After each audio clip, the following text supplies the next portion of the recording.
आप तमाम नाज़रीन का एवरी टाइम्स न्यूज़ चैनल में खैर मक़दम है। दारुल उलूम मदरसे की कमान से मुतालिक मौलाना जाफ़र पाशा ने की प्रेस कॉन्फ्रेंस। इस मौके पर मौलाना जाफ़र पाशा ने मीडिया नुमाइंदों से बातचीत करते हुए चंद बातों का किया खुलासा और बताया कि जिस वक्त GHMC अमला कमान को तोड़ने के लिए पहुंचा था तब वो मदरसे में मौजूद भी नहीं थे, लेकिन इत्तला के साथ ही वो मौके पर पहुंचकर मुनज़्ज़मी कार्रवाई को रुकवाए और उन्होंने इस बात का भी खुलासा किया कि उस वक्त वो ये कहना चाह रहे थे कि कमान को तोड़कर क्यों फसादी काम किए जा रहे हैं, लेकिन उन्होंने उस वक्त गुस्से के आलम में ये कह दिया था कि अगर ये कमान तोड़ी जाएगी तो फसाद बर्पा हो जाएगा। इस तरह के मौलाना जाफ़र पाशा ने दीगर कई सारी बातों का भी खुलासा किया। आइए जानते हैं इस खुसूस में मज़ीद तफ़सीलात एवरी टाइम्स न्यूज़ चैनल के साथ। अल्हम्दुलिल्लाह, आज आप हज़रात को ज़हमत देने का मकसद आपके सामने पेश कर देना ज़रूरी समझता हूँ। पहली बात तो ये है कि जिस वक्त वो कमान को गिराने के लिए लोग आए, मुझे इस बात की इत्तला ही नहीं थी कि कमान गिराने लोग आ रहे हैं, जबकि मुझे ये कहा गया कि अचानक आए हैं और कमान गिरा रहे हैं। तो मैं ये मुनासिब नहीं समझा कि भाई बग़ैर इत्तला के आकर आप कमान गिरा रहे हैं। इस पर मैं ज़रा गुस्से में आ गया था और गुस्से में कुछ ऐसे अल्फाज निकल गए, मैं बोलना कुछ चाहता था और बातें कुछ और निकल गई। मेरा मकसद ये था कि वो फसाद हूँगा नहीं बताना था, बल्कि ये कोशिश मैं कर रहा था कि भाई ये फसादी हरकत क्या हो रही है, क्यों फसाद फैला रहे हैं आप लोग। तो पहली गलतफहमी हमारे को ये हो गई कि लोगों को वरगला रहे, वरगलाने की ज़रूरत नहीं। आपका मदरसा है और आप इस मदरसे के पूरे जितने मुसलमान हैं वो उनके पैसों से ज़मीन खरीदी गई है, उन्हीं के मदरसे को बनाने के लिए, उन्हीं के मदरसे की हिफाजत के लिए मैं खड़ा था। मेरा कोई ज़ाती मफाद उसमें हरगिज़ नहीं था। दूसरी बात, मुझसे कहा गया कि कुछ लोगों ने मेरे पर सवालात खड़े कर दिए। मुझे अजीब बात महसूस होती है। किसी ने अच्छा कहा था, दोनों पा गए शोहरत आजकल ज़माने में, हम उन्हें बनाने में वो हमें मिटाने में। आज हमारे साथ यही हाल हुआ है। और वो बात कमान की अलग हो गई। अगर वो हुकूमत हमको वाकई कहती कि गिराना है और वो गिराने का उन्होंने एग्रीमेंट कर लिया है तो मुझे इल्म में रहता और पहले से मुझे कोई नोटिस के बारे में बता देता तो यकीनन मैं उनको गिराने का परमिशन दे देता। मुझे उसका इल्म नहीं था। बाद में मुझे ये कहा गया कि भाई हमको लास्ट में बात में जब गुफ्तगू हुई तो जब बताया गया कि ये वक्त हम लिए हैं उनसे। और तीसरी बात यह है कि मदरसे के 1 करोड़ यानी 11 करोड़ 45 लाख आए हैं। इनकार करने के लिए कोई कहा है आपको कि न्याय पैसे? ये हुकूमत, ये लोगों की एक साजिश है कि खामखा के वो ला के एक लेटर बता रहे हैं। हकीकत ये है कि ये जो बात है, आज से 2 साल पहले जब मेरे बिरादरम, मेरे बहन भाई मौलाना रहीमुद्दीन अंसारी बाहयात थे, उनके ज़माने में वो पैसे आए और उनके ज़माने में उन्होंने भी प्रेस कॉन्फ्रेंस किए थे। उन पे भी जब इल्ज़ामात आए वो भी अपनी बात की सफाई पेश किए थे। और आज भी अगर किसी के ऊपर जहन में ये है कि जाफ़र मियाँ के अकाउंट में आए हैं या जाफ़र मियाँ की दस्तखत से पैसे निकलते हैं तो गलत है। आज भी वहाँ कमेटी है। कमेटी जब फैसला कोई करती है तो उसी के फैसले पर वहाँ से कोई अमाउंट निकाला जाता है और जब चाहे आप जाके बैंक में भी देख सकते हैं और अकाउंट सेक्शन में जाके उसकी तहकीक भी कर सकते हैं। और तीसरी बात यह है कि किसी पे कमेंट्स करने से पहले उनकी खिदमत को भी देखना। मेरे वालिद माजिद रहमतुल्लाह अलैह के ऊपर लोगों ने बहुत तंज किया। पहले डरना अल्लाह से कि मौत आपको भी आने वाली है। खबर में जाके क्या जवाब देंगे अगर गलत इल्ज़ाम किसी पे लगाए तो आप, और गलत इल्ज़ाम लगाने के बाद हम लोग उस पर कमेंट पास कर रहे हैं, और कमेंट पास करना, मोबाइलों पे रिकॉर्डिंग करना, ये अखलाकी जुर्म है। और हाँ, आपके पास रिकॉर्डिंग हो भी रही है तो आपको पेश करने का हक नहीं है किसी के सामने। और ये भी कोशिश है कि आज भी जाफर मियाँ जो आपके सामने खाकसार बैठा हुआ है, उस ज़मीन की हिफाजत के लिए लड़ा है। जाफर मियाँ अपने मकसद के लिए नहीं लड़े। आपके पैसों से बनी हुई कमान है, आपसे पैसों से खरीदी हुई ज़मीन है। सिर्फ मैं वहाँ निगरानकार हूँ, कोई मैं वहाँ का ये नहीं बोला मैं ओनर हूँ, मैं वहाँ का खिदमत गुजार हूँ।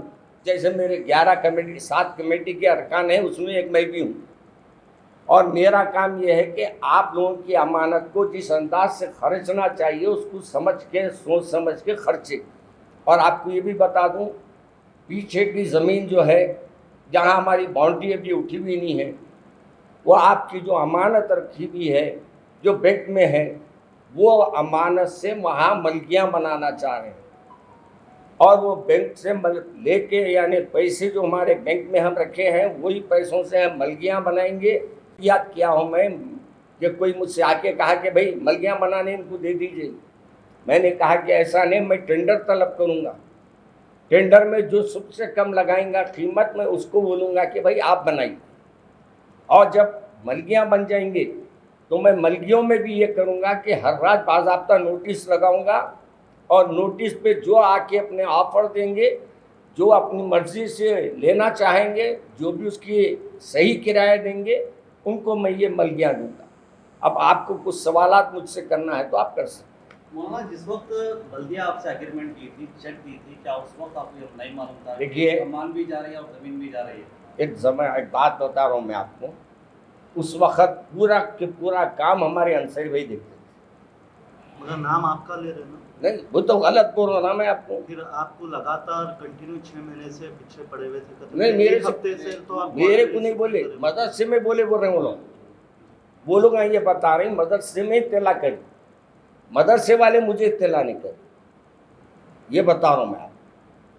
हाँ, मेरे को अगर वो फ़ोन करके बोलते भाई हम तोड़ने आ रहे हैं, आपको हमको इतनी कमान तोड़ना है, ओके, मैं बोल सकता था। और दूसरी बात, मैं जब ये सब करा उसके बाद मैं होम मिनिस्टर साहब को फ़ोन करा, मैं रिक्वेस्ट करा मैं कि हमारे होम मिनिस्टर साहब, ये मदरसे की ज़मीन है, मदरसे की कमान है, मेरे वालिद माजिद की एक यादगार है, अगर आप उसको रुका सकते तो रुकाइए चंद दिन, जब तक यानी ट्रैफिक, वहाँ पुल बन गई के बाद नीचे से ट्रैफिक कहाँ रहेंगी, वहाँ ब्रिज बन जाएंगा तो नीचे से ट्रैफिक कहाँ रहेंगी उतनी वहाँ। उनसे रिक्वेस्ट किया। फिर मैं रहमत बेग साहब को फ़ोन किया, रहमत बेग साहब को फ़ोन करके बोला साहब मेरा फ़ोन नहीं उठा रहे, साहब वहाँ इलेक्शन में मसरूफ़ है, आप मेरी गुजारिश साहब तक पहुँचा के आप उसको रुकाने की कोशिश कीजिए। अगर मेरे को पहले ये मालूम होता तो मैं प्रेस कॉन्फ्रेंस करता था, इनको बोलता था। क्या करता था पहले आप बोलिए। जब आपको मालूम है था तो आपका एक वॉइस मैसेज भी आया था कि थोड़ा जा रहा है, आप लोग सपोर्ट करो। क्यों बोला मैं? देर के बाद ही आप आ गए वहाँ पे। देखिए, मेरे को क्यों बोला मैं कि मुझे खुद में मालूम था कि कमान तोड़ने आ रहा हूँ। अगर मेरे को पहले मालूम होता कि भाई ये लिख के दे दिए हैं कमान तोड़ना, तो उस वक्त मैं भी आप लोगों के साथ ठहरता था, तोड़ो बोल के मैं भी तोड़ाता था सामने। एक बात मैं आपसे अर्ज कर रहा हूँ, कई एक जगह ऐसा है जहाँ कमाने गवर्नमेंट रखी हुई है, कई जगह तोड़ने की चर्चा नहीं तोड़ी। तो मैं भी अपने तरफ से बोल सकता हूँ, मेरे बाबा की यादगार है भाई, आप जब ट्रैफिक बढ़ जाएंगी, वहाँ लोग आने जाने का रास्ता नहीं रहेगा, वहाँ आप तोड़िए। अब तो ऐसी नहीं है ट्रैफिक के आपको कमान तोड़ने की ज़रूरत पड़ी। और मैं ये रिक्वेस्ट दोनों से किया हूँ, रहमत बेग साहब से भी किया हूँ और हमारे होम मिनिस्टर साहब से भी किया हूँ, MLC फारूक साहब को भी बोला हूँ। देखिए, प्रॉब्लम था कमान को लेकर, मगर कुछ तबके के लोग, कुछ सोशल मीडिया में जिस तरह की बातें कही जा रही हैं, जिस तरह की वीडियो देखो, वो आपकी ज़ातियत पे होंगी। देखिए, मैं भी बोल दिया ना, मैं आज तक मैं कौम से कितने पैसे लिया पूछो आप। आज भी मैं आया हूँ ना, आज भी मैं कल सुबह निज़ामाबाद में था, फिर शाम में मैं कहाँ था, कोदाड़ में था, और आज दिन में मैं कहाँ था, कृष्णा में था। ये पूरा सफ़र करके मैं आया, मगर मुझे आती है फ़ोन आया कि भाई आप प्रेस कॉन्फ्रेंस रखिए। मैं थक के आया हूँ, 1000 किलोमीटर का सफ़र करके आया हूँ कल से, और अब तक खाने तक बराबर नहीं खाया हूँ, होटलों में मैं खाता नहीं। मैं आपकी खिदमत क्या से फिर रहा हूँ, क्या मेरे जेब को भरने फिर रहा हूँ मैं? आप कहीं भी फ़ोन करके पूछ लीजिए, मेरे को किराए से हट के क्या 10 रुपये कोई देते क्या? कोई नजराना ला के देता क्या? वहाँ का जो जमीनाबाद की जो है डेथ सर्टिफिकेट लगा के जो करे हुए, क्या आपका भी नाम मौलाना मुदर्रिस में मेरे बिरादरम से भी आप लोगों की ज़मीन के वास्ते मैं लड़ा हूँ।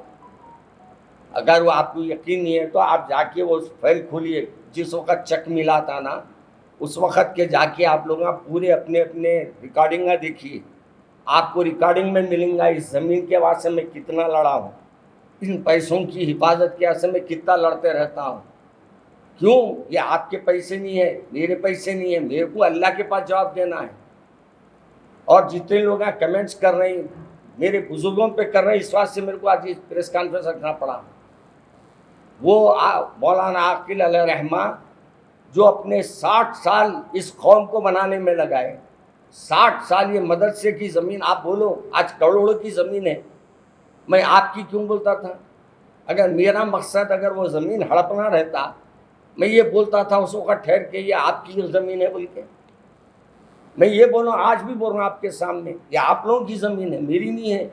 मैं मर जाऊँगा कल आप मदरसा संभालने वाले कोई तीसरे आएंगे, जो भी आएगा वो मदरसे को निगरानी करेगा। निगरानकार हो सकती कमेटी, ना बेचने का इख्तियार है उसको और ना उसको उसके पैसे। आज मैं अल्लाह को हाजिर और नाज़िर जान के इस ऐवान में बोल रहा हूँ, 1 रुपया आज तक मदरसे के नाम से आने जाने का किराया तक नहीं लेता, मैं वहाँ चाय तक नहीं पीता। आप पैसे पे उंगली उठा रहे हैं। अरे आवाम का पैसा जो खा के निकल गए उन पे नहीं उठा रहे हैं। आज 1 रुपये की चाय भी पीना है तो अपने पैसों से पीता हूँ मदरसे में। मदरसे का पैसा आपका पैसा है, मैं आपके पैसे को मैं अपना पैसा समझ के नहीं खर्च सकता। हाँ, कमेटी अगर मेरे सामने आके बोलेंगी ये लिख के दीजिए आप, क्योंकि कमेटी पास करती है तो मेरे को लिखना पड़ता, दस्तखत करना पड़ता मेरे को, क्योंकि कमेटी पूरी है बोल रही है तो वही बोलना पड़ता मुझे। अगर आप बल्दिया वाले आके तोड़ने के लिए आए तो क्या इजाजत? देखिए भाई, हमारा काम था रिक्वेस्ट करना, और हम सिर्फ बोलने में गलती हो गई। बार बार बोल रहा हूँ मैं आपको कि मैं सिर्फ ये बोला भाई ये फसाद क्यों कर रहे हैं, खामखा बोलने का फसाद हो जाएगा मेरे मुंह से निकल गया, बस इतनी बात। जो क्यों तोड़ के फसाद कर रहे हैं भाई, ये आप नहीं तोड़े तो भी चलता ना। अभी ये बात थी मेरी, मगर वो ज़बान मेरी कुछ पलट गई या तो मेरे जहन में कुछ और था होगा। हाँ, आप लोगों को बुलाने का मकसद उस वक्त क्या था, मेरे साथ चाहे हिम्मत वाले आ गए तो अब आप देखिए वो दीवार उठाए, बोल रहे खुदा हम गवाह है, हमने उठाई वो दीवार जो उठा लिया ना, ये नौजवाना चनाई थी। वो लोग आए आके बोले हम दीवार उठा लेते। मैं बोल रहा हूँ भी 100 वक्त रुकाऊंगे, मत करो काम, आप जाइए यहाँ से, आप जाइए। अपने नौजवान कैसे पास वक्त बिखर जाते तो हमको भी नहीं मानते हो। कमान तोड़ने के लिए अभी भी टाइम चाहिए क्या? देखिए हमारी अभी भी रिक्वेस्ट है ये, अगर रहने देते थैंक यू, अगर तोड़ना ज़रूरी है ओके, अब क्या कर सकते हैं। रोड पे वो कमानी शादी बोल के बता रहे हैं ना। देखिए कई जगह कमाना ठहरे में नहीं है, आपको पते बताऊँ मैं, कई जगह ऐसी जगह पे बड़े बड़े चीज़ा रुके हुए हैं, वहाँ तोड़ने जा रहे हैं आप लोग। क्यों? हमारी मदरसे पे कई नज़र है, हम ये रिक्वेस्ट कर रहे हैं आपसे। तो दारुल हैदराबाद को आप कब से अपनी जिम्मेदारी से संभाल रहे हैं? देखिए मैं दारुल हैदराबाद की जो जिम्मेदारी है, पहले तो मैं सिर्फ एक नाम का सदर था, खुले अल्फाज में बोल रहा हूँ। मेरे भाई चलाते थे और मैं कभी कभार जाता था। जब मेरे भाई का तबीयत बिगड़ने लगी तो भाई ने, हमारे अंसारी भाई ने कहा कि भाई तुम जाया करो, तो भी मेरी चेक पे दस्तखत नहीं थी उस वक्त तक। अनीस अशरफी आपके ऊपर तनकीद कर वही रहे तो हैं, इसके ऊपर मैं क्या बोला मैं उनके तकरीरा सुन के मैं खुश होता था। आज मेरे को भी बोले तो खुश हो। आपके खिलाफ बोल रहे हैं। आज मैं भी खुश हो रहा हूँ। कोई तो मेरे को अपने को है ना बताया ना भाई, मैं उनसे नाराज़ नहीं हूँ, इस बात से नाराज़ नहीं हूँ। मैं ऐब बताने पे चिढ़ता नहीं। मेरा ऐब है तो मैं चिढ़ूंगा, मेरा ऐब भी नहीं है तो मैं डरने की क्या बात है। ऐब नहीं है सर, इल्ज़ाम लगा रहा हूँ मैं आपके ऊपर। वो लगाए तो अल्लाह के पास होगा ना। देखिए आप जाइए कल अकाउंट चेक करिए, बैंक में जाके पूछिए कितने हैं, जितने कम है। हमारे ब्रादरम पहले मरहूम इंतकाल से पहले पूरे बातों की सफाई कर दिए थे। इतने करोड़ देना था, इतने करोड़ खर्च था, सब बता दिए थे बेचारे। तो मेरा तो उसमें है ही नहीं।